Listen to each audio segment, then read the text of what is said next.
Hey boys and girls, Miss Lacey here. Welcome to the month of September already.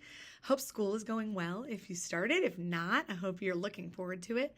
This month we're talking about compassion. Compassion is caring enough to do something about someone else's needs. And our memory verse for this month is let your light shine so others can see it. And that is in Matthew 5:16. Hope you have a great week and I'll see you next time. Bye-bye.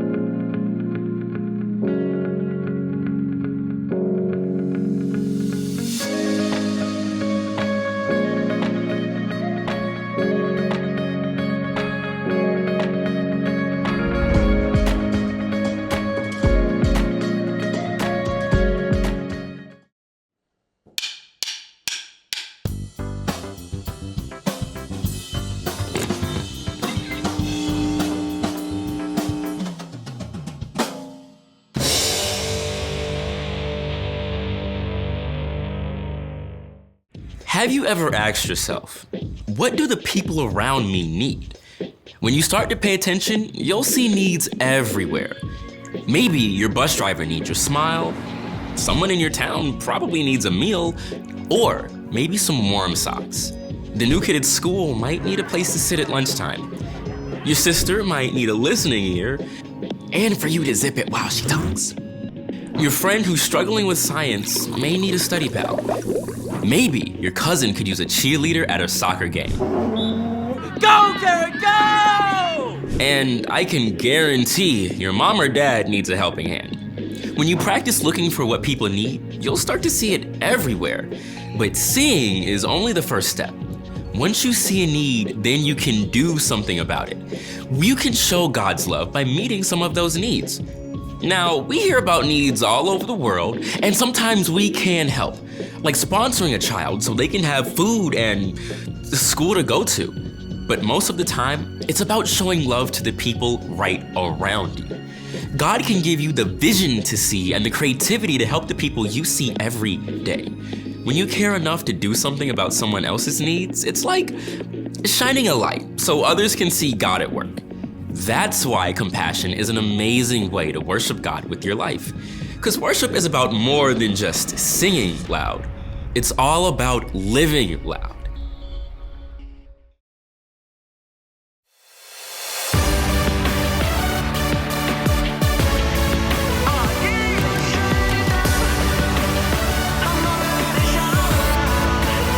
It all began with a spark.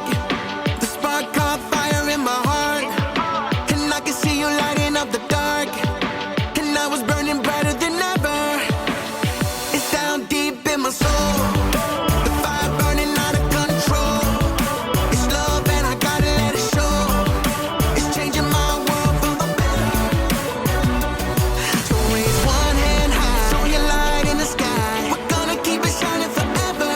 Whoa, it's brightest when we're shining together. This little light of mine, I'm gonna let it shine. And in the darkest night, I'll be the brightest light. No covering up, no shutting it down, no blowing it out. I'm gonna let it shine. This little light of mine, I'm gonna let it shine. We're shining brighter than the sun. We're lighting up the world for everyone. And no, we're never quitting, never done. We're only getting brighter and brighter. So raise one hand high, show your light in the sky. We're gonna keep it shining forever. Whoa, it's brightest when we're shining together. This little light of mine, I'm gonna let it shine. And in the darkest night, I'll be the brightest light. No covering up, no shutting it down, no blowing it out. I'm gonna let it shine. This little light of mine, I'm gonna let it shine. Yeah, this little light of mine. Maybe it used to be little, but now it's a wildfire. It's growing bigger and bigger and bigger. Can't shut it down, can't blow it out, can't hide it now. It's shining around the world and getting hotter now. So throw your light up, come on, raise it higher. We gonna start a fire, it's only getting brighter. Burn bright in the night for the world to see. This little light is bringing change and it starts So with raise me. one hand high, show your light in the sky.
Oh.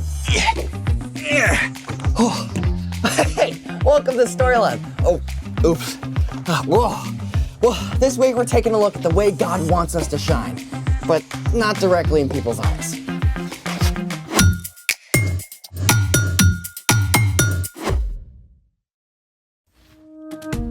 Hey, I'm Carter. And I'm Zeke. And this month, we're talking about how trusting and following Jesus changes the way we treat others. So we can live bright. Not that kind of bright. I was exploring in our attic at home. There's no good light up there. Find anything? Oh, indeed I did.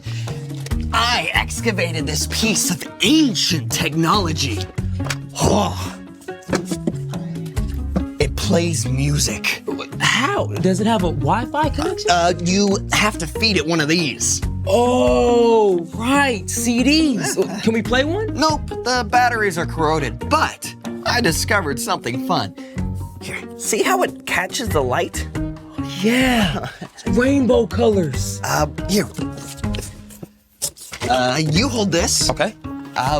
Lights, please. Oh, look at that. Very cool. The CD is just like a prism. When white light hits a CD, the fine circular lines on its surface diffract the light, which is separated into all the colors of the rainbow. Thank you for enlightening us. You know, I've got another bright idea. Oh? Oh, I'm gonna need your headlamp. I'm in. You ready? Let's do it. So, I was brick building with my little sister yesterday, and we created this. Oh, what have we here? Welcome to the Light Maze Challenge! I see a maze. I see a light. What's the challenge? This is us. We're bricktastic. You and me, we're stuck in the dark here in the center of the maze. Oh, it's not dark. Well, it will be when we turn off the lights. Oh. Your challenge is to direct this light in such a way that it goes along each pathway in the maze until it reaches us right here in the middle. So we're mastering light? Let me reflect on that. Aha! Reflection! Mirror, mirror in the lab, who's gonna beat this challenge that's fab? Okay, that is a terrible rhyme. Also, you have 60 seconds to set up the maze. Ready? Like a light bright. Speaking of which, lights out. And go! Oh. Put that there, perfect. All right, that goes there. It's already reflecting. Yes, look at that. Nice, nice. Just a little bit more. I can see the light. There it is. It's almost reached us. And done! You've managed to beat the challenge and rescue us from the peril of the dark. Lights! You did it! Amazing! As light enters the maze, it reflects off each mirror in order until it reaches us in the center. Oh, thanks for making my day just a little bit brighter, bro. Anytime. Speaking of brighter, it's time for The story before the story. Today, we're in the book of Matthew. Matthew was one of the 4 books called the Gospels. These books tell stories from the life of Jesus. Matthew was written down by one of Jesus' followers, a tax collector whose life was turned upside down by his friendship with Jesus. When Jesus was about 30 years old, he began to travel from town to town, teaching and healing. Everywhere Jesus went, big crowds gathered. Many sick people were desperate to be made well, and Jesus healed them. But Jesus also cared about people's hearts and minds. So he showed them what it looks like to shine God's light by loving others. Which is where our story starts. Take it away. Hey everyone, I'm Brian.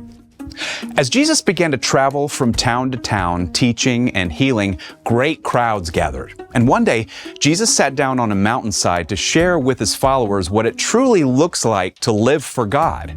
The truth that Jesus taught there has come to be known as the Sermon on the Mount. And today we're going to take a look at something Jesus said about us. You are the light of the world. Yeah, you, me, everybody who follows Jesus. We are the light of the world. Yeah, it's a powerful picture. But the light Jesus was talking about doesn't require batteries.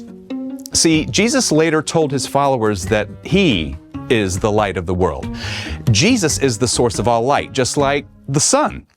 And we don't have our own light. But just like the moon reflects the light from the sun, we can reflect the light of Jesus to the world around us. Jesus had more to say about how we can be light. A town built on a hill can't be hidden. Now, we don't know if Jesus was referring to a specific hill, but from where he sat, it's likely he could see a fortress on one of the highest mountains in the land. In fact, cities and towns were often built on high ground at that time, where they could be seen by all the surrounding area. Now, fire up your imagination for a moment and picture this. You've been traveling all day, and you're hungry and exhausted. What's more, it's getting dark, and you can barely see the road ahead. You desperately need a safe place to spend the night, and at last, you look up, and there, in the distance, you see a town, high on a hilltop, glowing with light. It changes everything. Now you know exactly where to go and how to get there. There is a lot of darkness in our world right now. But together, those of us who follow Jesus can be like that town on a hill. When we look for the needs of those around us and choose to help, we shine the light of Jesus for everyone to see. Jesus finished with another word picture. Also, people do not light a lamp and put it under a bowl. Instead, they put it on its stand. Then it gives light to everyone in the house. In the same way, let your light shine so others can see it.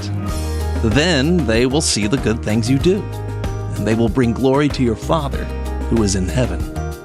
Every day we each have the opportunity to be light, like a lamp. And as we all know, it's not helpful to cover up a lamp. So not helpful. Here's how you fit in. God has given you love, forgiveness, joy, and a unique set of gifts. And if you don't share those things, it's like sticking a cover over your light. But when you do choose to share what God has given you, then you reflect the light of Jesus. Maybe your mom is having a super stressful day, and you might take a few minutes to help her out. That small act of kindness can remind your mom that God is always with her, even during a hard day. Or maybe there's a kid in your class who's been really quiet lately. You can offer a word of encouragement and be willing to listen, or even just sit with them. That kind of light can remind someone that they are valuable and deeply loved by God. When you choose to share what God has given you and love like Jesus, you shine light everywhere you go. The end. Gotta be real. Some days I feel more like a burnt out bulb than a bright light. I mean, I don't know if I want everyone looking at me. Oh, that's okay. I mean, being a light doesn't have to mean lots of pressure to be perfect. So, What's our part in the story? Well, because Jesus is the light of the world, our job is simply to follow in his steps and reflect his light by showing compassion to the people around us. compassion is caring enough to do something about someone else's needs. So I guess the first step is really just paying attention. That's right. You can ask God to open your eyes to the needs of the people in your life. And meeting those needs may be very simple. Like giving up a few minutes of your recess to help a friend find their lost water bottle. Or taking some of the cookies you and your mom baked to the lonely neighbor next door. What about a smile? Oh, for sure. I mean, if a friend is bored or bummed out, sometimes sharing a simple smile is enough to change their mood. It all comes back to keeping your eyes open. And loving like Jesus. You've definitely got it. See you next time. So, here's the thing. You can shine God's light. And you can do it in amazing ways. You know, I bet we can make this even more epic. I got more bricks. Oh, Oh, yeah. Thanks for joining us in the Story Lab. See you next time. Okay, you think we should make a roof? Oh, yeah, absolutely. Yeah. We Okay. can use this. I'll put that on the corner there. Yeah.